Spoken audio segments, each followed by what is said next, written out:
ये कहानी है मोहन की। 19 साल का मोहन एक छोटे से गांव में अपने माता पिता के साथ रहता था। मोहन के कई दोस्त शहर जाकर अच्छा काम कर रहे थे। उनमें से एक दोस्त ने मोहन को सलाह दी कि वो भी शहर जाकर उसके साथ काम ढूंढे। ये बात मोहन को बहुत पसंद आई और अगले ही दिन मोहन अपने दोस्त के साथ शहर चला गया। मोहन के दोस्त ने उसे एक वॉचमैन की जॉब दिला दी और ये जगह थी मुर्दा घर, और वो भी नाइट ड्यूटी। मोहन को इस बात का ज़्यादा फर्क नहीं पड़ रहा था क्योंकि यहाँ पर उसे एक अच्छी खासी तनख्वाह मिल रही थी। मोहन का काम का आज पहला दिन था। मोहन की ड्यूटी रात के 9 बजे से सुबह 7 बजे तक की थी। मोहन ठीक 10 मिनट पहले वहां पहुंच गया और वहां के मॉर्निंग शिफ्ट वाले वॉचमैन चाचा से मिला। देखते ही चाचा ने कहा, तो तुम आ गए, नए वॉचमैन हो? तुम्हारी तो उम्र बहुत कम है। कितने साल के हो? मैं 18 साल का हूँ चाचा। चाचा जी, घर की हालत कुछ ठीक नहीं है, इसलिए काम करने शहर आ गया हूँ। चाचा जी, अच्छी बात है, लेकिन तुम यहाँ नए हो तो मेरी एक चेतावनी भी सुन लो। तुम्हारी ड्यूटी मुर्दा घर के बाहर की है। अंदर क्या होता है इससे तुम्हें कोई लेना देना नहीं है। और हाँ, अंदर से कोई भी आवाज़ आए तो वहाँ बिल्कुल मत जाना। मोहन ने सोचते हुए सिर हिला दिया। रात के 10 बज चुके थे। मुर्दा घर के कंपाउंडर और डॉक्टर जा चुके थे। तभी उसने अंदर से एक अजीब सी आवाज़ सुनी। ऐसा लग रहा था कि कोई भारी चीज दरवाजे में ठोक रहा हो। मोहन गांव का था। अब वो बिना डरे टार्च लेकर मुर्दा घर के अंदर दाखिल हो गया। अंदर का नज़ारा देखकर मोहन दंग रह गया और अंदर ही अंदर डर रहा था। सामने कई लाशें पड़ी थी और उनमें से एक लाश बहुत ही घिनौनी थी, जिसे देखकर उसकी रूह कांप गई। वो फौरन मुर्दा घर के बाहर आ गया। अब रात के 12 बज चुके थे और उसे अब नींद भी आ रही थी। तभी वो आवाज़ फिर से आने लगी। अब उसने ठान लिया कि अब वो अंदर नहीं जाएगा बल्कि खिड़की से देखेगा कि आखिर माजरा क्या है। जब उसने खिड़की से देखा कि एक आदमी लाशों को लॉकर से बाहर निकाल रहा है, तभी मोहन ने कहा, कौन हो तुम?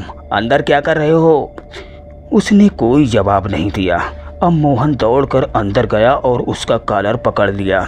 जैसे ही मोहन ने उसका चेहरा देखा, डरकर सिमट गया। ये वही घिनौनी लाश थी जो थोड़ी देर पहले मोहन ने देखी थी। मोहन दौड़कर सामने सर्जरी रूम में घुस गया और दरवाज़ा अंदर से बंद कर लिया। अब मोहन ने कांपते हुए अपने दोस्त को फ़ोन लगाया। भाई भाई भाई, बचा लो मुझे, ये लोग मुझे मार देंगे।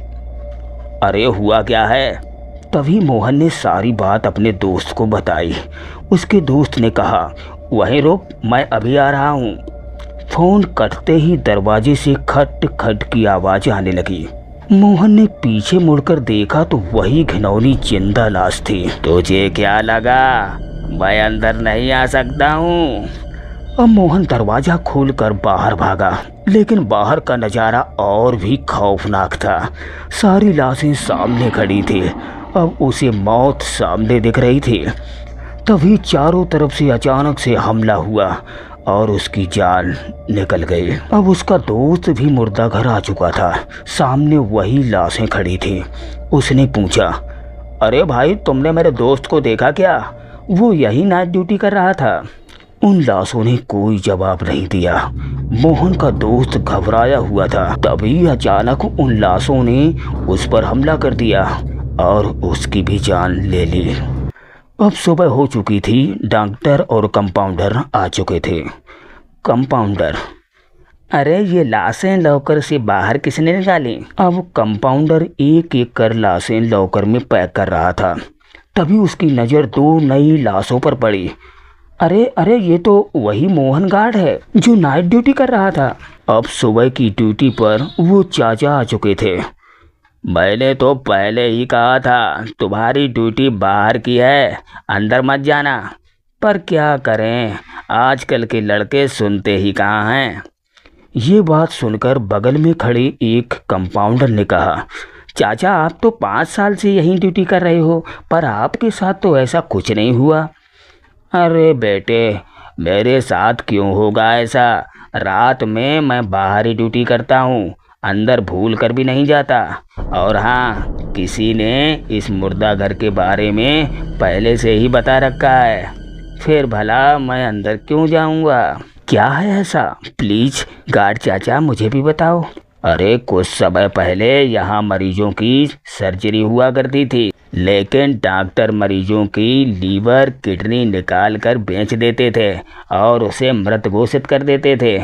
एक रात जब डॉक्टर ये काम कर रहे थे तभी जोर जोर से चीखने की आवाज़ें आने लगी। मैं बाहर से ही देख रहा था, फिर दोनों डॉक्टरों को मार दिया था किसी ने। अंदर कौन था किसी को कुछ पता नहीं चला। फिर जो नए डॉक्टर आए तो वो जल्दी ही काम ख़त्म कर चले जाया करते थे और अब शरीर के अंग बेचने का काम भी बंद हो चुका था। पर जो लोग पहले मर चुके थे उनकी आत्माएं अभी भी मुर्दाघर के अंदर रहती हैं, पर मेरी तो वो अब दोस्त बन चुकी हैं। मैं उन्हें कभी डिस्टर्ब नहीं करता। बस यही थी आज की कहानी पसंद आई हो तो प्लीज़ वीडियो को लाइक कर हमारे चैनल को भी सब्सक्राइब कर लें। जय हिंद दोस्तों।